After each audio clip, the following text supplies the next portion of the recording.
विश्व में परमाणु शस्त्र कौन कौन रखे हैं। जी हाँ, नमस्कार। आप देख रहे हैं नव समाचार। मैं हूं रमाकांत उपाध्याय। इजराइल ईरान के बीच छिड़े आधुनिक युद्ध ने पूरे विश्व को स्तब्ध और चिंतित कर दिया है। इजराइल गत कई वर्षों से ईरान को युद्ध में खींचने की पूरी कोशिश कर रहा था, परंतु ईरान सीधे युद्ध में कूदने से बचता आ रहा।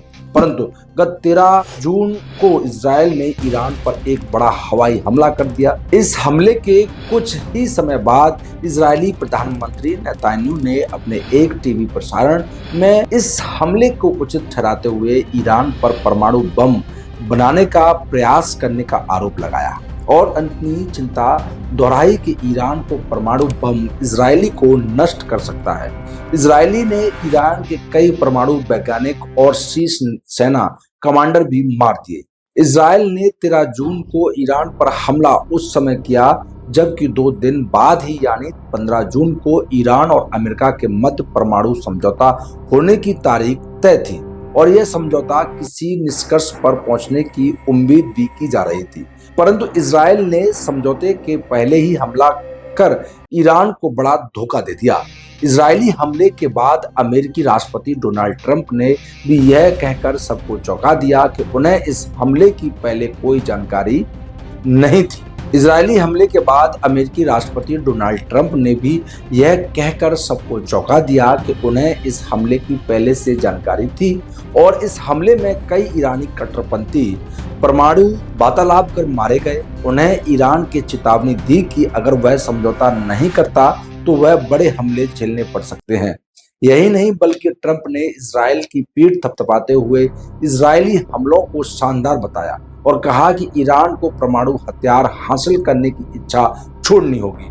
साथ ही ट्रंप ने अमेरिका को इजरायल का सबसे बड़ा सहयोगी बताया।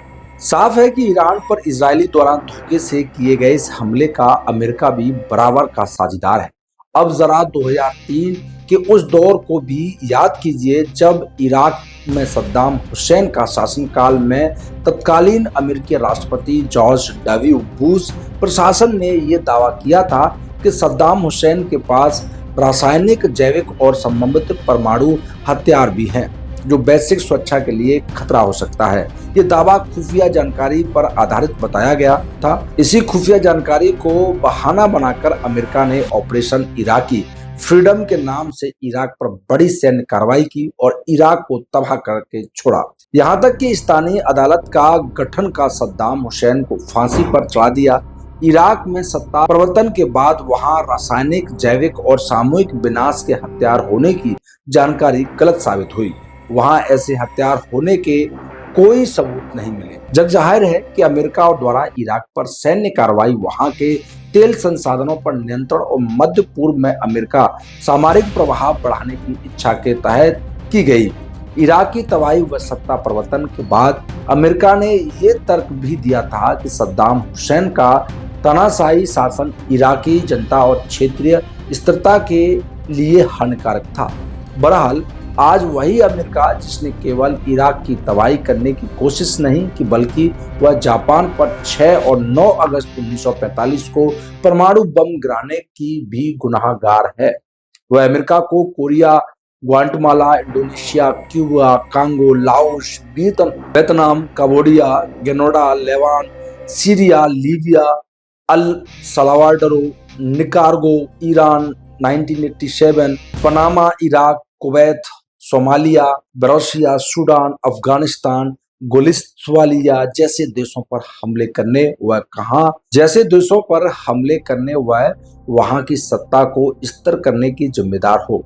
क्या वह अमेरिका तय करेगा कि किस देश को परमाणु शस्त्र रखना चाहिए और किसको नहीं, या फिर फिलिस्तीन की जमीन पर अमेरिका ब्रिटेन की सह पर कब्जा जमाए बैठे और वह अवैध देश इजराइल जिस पर गाजा में लगभग 82,000 लोगों को मारने व लगभग 20 लाख लोगों को बेघर कर क्षेत्र में मानवीय संकट खड़ा कर आरोप है कि वह तय करेगा कि परमाणु शस्त्र किसे रखना चाहिए और किसे नहीं। जो देश स्वयं पूरे विश्व में अस्थिरता फैलाए, क्षेत्रीय संघर्ष भड़काने, शास्त्रों के व्यवसाय तथा तेल जैसी संपदा पर गिद्ध दृष्टि रखते हुए पड़ोसी देशों में फूट डालकर युद्ध भड़काने ही जिनका व्यवसाय बन चुका हो कि वह देश के निर्धारित कर सकते हैं क्या परमाणु शस्त्र किससे रखना चाहिए, किसे नहीं। आज विश्व में जिन देशों के पास परमाणु शस्त्र हैं, उनमें सबसे बड़ा जखीरा संयुक्त राज्य अमेरिका के पास है। इसके अतिरिक्त रूस, चीन, फ्रांस, यूके, इजराइल, उत्तर कोरिया, भारत और पाकिस्तान जैसे देश भी परमाणु शस्त्र धारक देशों में गिने जाते हैं। बावजूद इसके ईरान अभी तक कहता आया है कि उनके द्वारा किया जा रहा परमाणु संवर्धन उसकी ऊर्जा संबंधी जरूरतों को पूरा करने जैसे शांतिपूर्ण कार्यों के लिए है।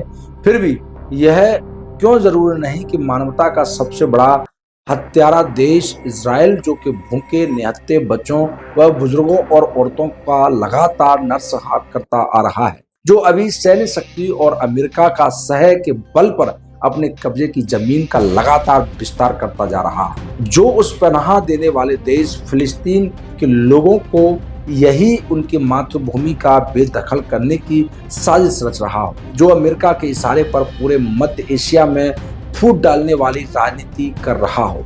आखिर क्षेत्रीय संतुलन बनाने के लिए उसके सामने ईरान जैसे देश का डटकर खड़ा होना जरूरी क्यों ना। क्या इस पूरे मध्य क्षेत्र का अमेरिका इजराइल के रहमियों कर्मों पर जीने के लिए छोड़ देना चाहिए, ताकि तब चाहे वह जिस देश को चाहे गाजा, यमन या लेबनान बना सके। निश्चित रूप से युद्ध से बुरी कोई स्थिति नहीं होती। हमेशा इस त्रासदी का शिकार बेकसूर महिलाएं, बच्चे और बुजुर्ग होते आए हैं। युद्ध से मानवता आहत होती है। यही मायने में तो पूरे विश्व को ही न केवल परमाणु शस्त्र मुक्त बल्कि पूरे विश्व को निष्कृत भी होना चाहिए। परंतु अमेरिका, इजराइल जैसे देश द्वारा जब अपनी ताकत को दुरुपयोग दशकों से किया जाता रहा हो और यह सिलसिला लगातार बढ़ता जा रहा हो, ऐसे में इन्हें वाक ओवर देने की बजाय इनके सामने अपने स्वाभिमान के लिए संकल्पबद्ध होकर खड़ा होना। परंतु अमेरिका, इजराइल जैसे देशों द्वारा जब अपनी ताकत का दुरुपयोग दशकों से किया जाता रहा हो और यह सिलसिला लगातार बढ़ता जा रहा हो, ऐसे में इन्हें पाक ओवर देने के लिए बजाय इनके सामने अपने स्वाभिमान के लिए संकल्पबद्ध होकर खड़े होना कौन सा जुर्म है। अमेरिका व इजराइल के सामने ईरान के सिर उठाकर खड़े होने जैसी फौलादी इरादों की आज दुनिया सराहना कर रही है, परंतु ये देश आज कभी ईरान के निष्कासित राजा साहब पहलवी के पुत्र के कंधे पर सवार होकर तो कभी भीतरी फूट डालकर कभी मौसादा का इस्तेमाल कर ईरान का अस्तर करने की पुरजोर कोशिश में लगा। इनकी गिद्ध दृष्टि इस बात पर टिकी हुई है कि किसी तरह से वर्तमान संकल्पवान और स्वाभिमान ईरानी सत्ता को बेदखल कर अपनी पिट्ठू सरकार बनाई जाए और ईरान को अस्थिर कर यहाँ की मनमर्जी से तेल दोहन किया जा सके।